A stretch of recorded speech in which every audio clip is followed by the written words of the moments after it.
Yes, sir. Yes, sir. Yes, sir. It's your Boxcar Lamar. I'm about to go pick up a load down here in Phoenix, Arizona. We're going to drop it off in Yuma, Arizona. Probably about, I don't know, maybe 150 miles, somewhere in that range. You know, we're going to get this money, man. But I want to start this video out by giving a thanks and a big shout out to all my dogs, all the ones that been riding with me since day one, and all the new ones that just joined the team. Shout out to y'all, man. Thanks for helping me get over that 1,000 subscriber mark, and let's just keep going, man. Keep it growing, you know. But like I said, we finna go pick up this load. Shout out to all my dogs. And yeah, man, my head is on a swivel right now because something about Arizona around the holidays, it get real dangerous driving out here, man. These people don't know how to drive, especially when we getting close to the holidays. And for some reason, since I've been in the truck today, I've been seeing all kind of crazy shit today, man. You know, people just doing the most, man. They out here doing the... Hold on.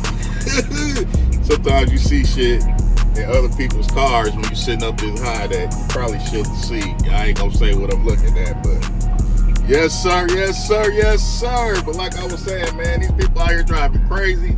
My head on a swivel. I'm on the defense right now. People out here honking at each other and just doing the most right now, man. So I'm trying to be safe. I hope all my box truck drivers out there, all my semi truck drivers, all my Sprinter van drivers out there, I hope all y'all being safe, man. Shout out to y'all. Like I said before, I got a lot of love for y'all, man. I hope y'all be safe. I hope y'all have a good holiday. And yeah, man, stick with me, man. I'm gonna give y'all some old footage of what I got going on today. It's your Boxcar Lamar. Like, share, subscribe. Hit that notification bell so you know when I'm dropping this content on you. Alright, I'm at the shipper. Look like we're gonna be in and out like a bank robbery. Yo, we just got 3 pallets we picking up. About 186 miles to go. Yeah, man. That's that, man. We're getting loaded up right now.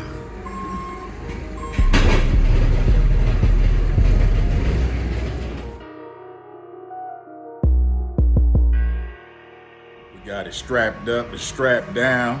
You see it, just 3 pallets, easy money like I keep telling y'all. We got the paperwork ready. We in and out like a bank robbery like I said. We finna beat up that road, man. Get this money.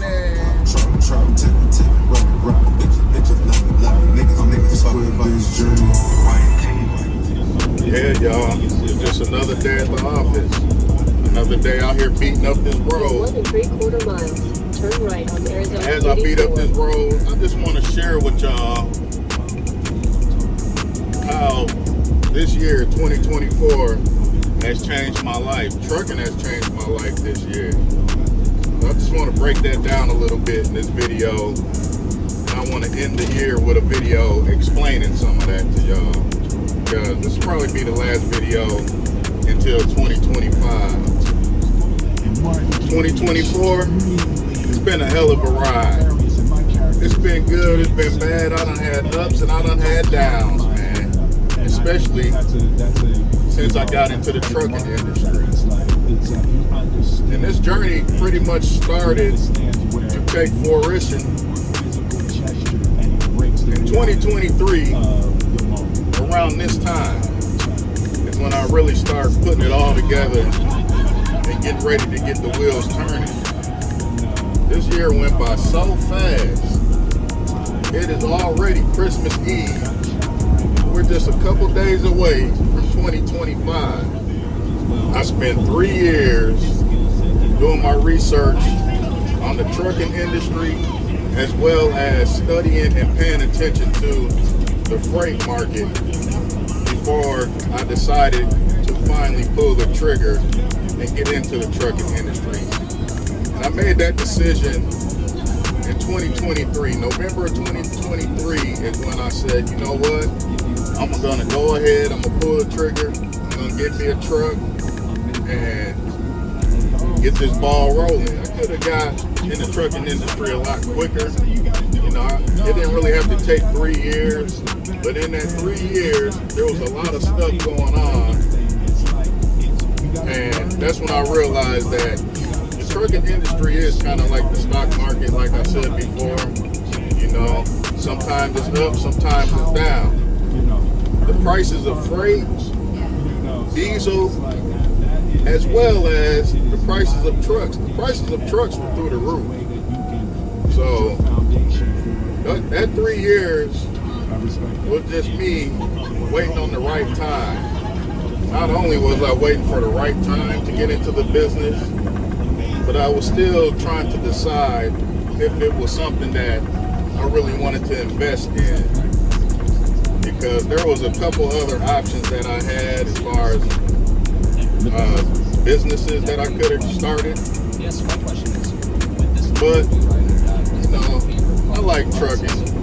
So I just decided that I would stick with the trucking and learn everything that I can learn and get into the business. And even though I did that, it was a lot of things that I had to learn, which I'm still learning things right now till this day.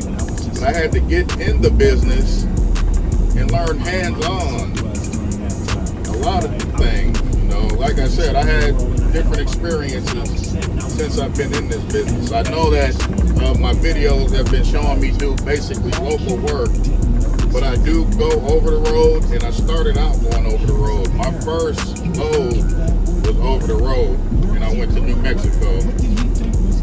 And something that I never told people about that trip, it was my first load. I made good money, and I was excited about it. I was getting the fuel, getting ready to head back home, and I pulled a rookie mistake, y'all. Guess what I did? Messed around and locked my keys in the truck. Luckily, I was at a Love truck stop when I did it, but it was just the dumbest move ever, man. So, even though I made good money, I still ended up having to spend probably was like $200 or something for a locksmith to come out and get me in my truck. So that was a learning experience, and that was a dumb move that I made on my very first load that I did. But we're gonna keep that quiet as kept, you know. I'm gonna tuck that under my hat, you know what I'm saying? Keep that on the low. November 2023, when I finally decided to pull the trigger and start my box trucking business. So from November until March, all I did was get everything that I needed to get in order straightened out as far as my trucking authority, insurance, and I was searching for trucks at the same time, just figuring out what truck would be best for me. And I was also quoting insurance, because insurance is crazy. And you have to have insurance before your trucking authority can go active. So from November 23 to March 2024, I was getting all that stuff in order. And in March 2024, I finally bought my truck, y'all. So, got the truck, man. That was one of the happiest moments of my life. And it was kind of scary at the same time because, yeah, I was in position to get the truck, but it was a major purchase and it was a major move. Luckily for me, I had a very good job. I worked at a great company and I worked for great people. So that made it easy for me. And if it wasn't for that job, I probably would have never really been in position to start my trucking business when I was ready, you know. So shout out to my old job. You know, I still have good relationships with people in that company, and I can't say nothing bad about the place. You know, I didn't quit my job because I didn't like it or anything. It was just something that I always had planned for years. I had this plan before I even got the job, that I was going to start some kind of business. So, like I said, shout out to my old job, and I ain't got nothing but love for that company and the people that said it, man. I got friends there.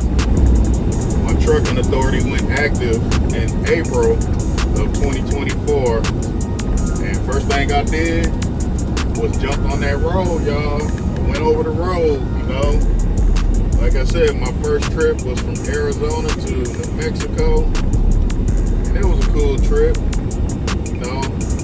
I went at night and went through the mountains and everything, and it was a good experience, man.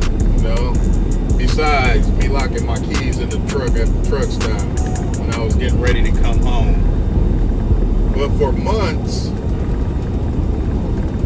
I had to balance it out between driving the truck, doing loads, and working my job. Luckily, I had some PTO, so I would just pretty much use my PTO to go run loads, and that's kind of how I balanced it out. I was new in the game, so as we all know, a lot of brokers won't work with you when you're new. But there was some brokers that did work with me, and I was making pretty decent money. But what I realized was I was going over the road to these places, making decent money going to these places, but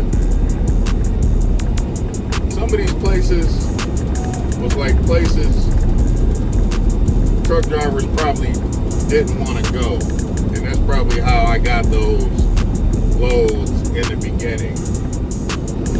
Just to bring more clarity to what I was saying about me going over the road, I wasn't exactly going OTR.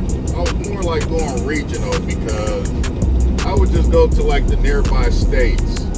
I would go to like Las Vegas, California, New Mexico, places where I could be back the next day and make it back to work and try to, hold my job down at the same time. But eventually, that got tough.